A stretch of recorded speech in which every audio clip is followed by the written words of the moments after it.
પહેલા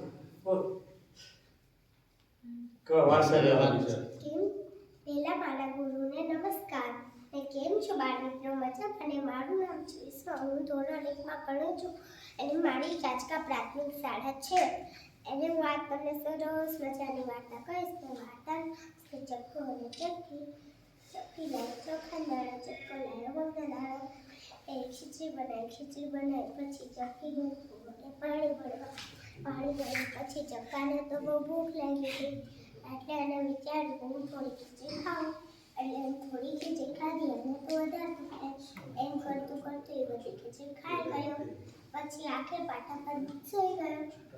પછી થોડી વારમાં ચક્કી આવી એમ કીધું, ચક્કાના બહાર આવો ત્યારે ચક્કર છે, હું તો આખે પાટા પર સૂતો છું, તમે છાત ખોલી લો. એટલે ચક્કી બારું ખોલી તો ઓળો મૂકીને કહે છે, ચક્કા ચાલો આપણે ખીચડી ખાઈએ. જ્યારે મેં તપેલી ખોલી એમાં તો ખીચડી નહીં. પછી ચક્કાને પૂછ્યું, ચક્કા આપણી ખીચડી કોણ ખાઈ ગયું? ચક્કો તેમ કરે છે, ઓલા રાજાનું ફરી ઉઠવાયો તો એ ખાઈ ગયો હશે. એટલે ચક્કીબેન તો રાજા પાસે ફરી વાત કરવા કીધું, રાજા તમારો કાર્ય એટલું મારી ખીચડી ખાઈ ગયો છે. તેમાં રાજા તો એમ કહે છે, અમારો કાર્ય મિત્રો કેવી રીતે ખાઈ શકે છે? એને તો આ અમને સરસ મજાનું ભોજન મળે છે. એટલે ચક્કી તો એમ કહે છે, મને તો ચક્કાએ કીધું છે. એટલે રાજા તો એમ કહે છે, સિપાહીઓ જ્યાં બોલાય એમ કાર્ય કૂતરાને. એટલે એમ કહે છે, આ ચક્કાએ ખાધી મારું નામ છે જ. એટલે રાજા તો એમ કહે છે, સિપાહીઓ તલવાર કાઢો નાનું કેસરીઓ.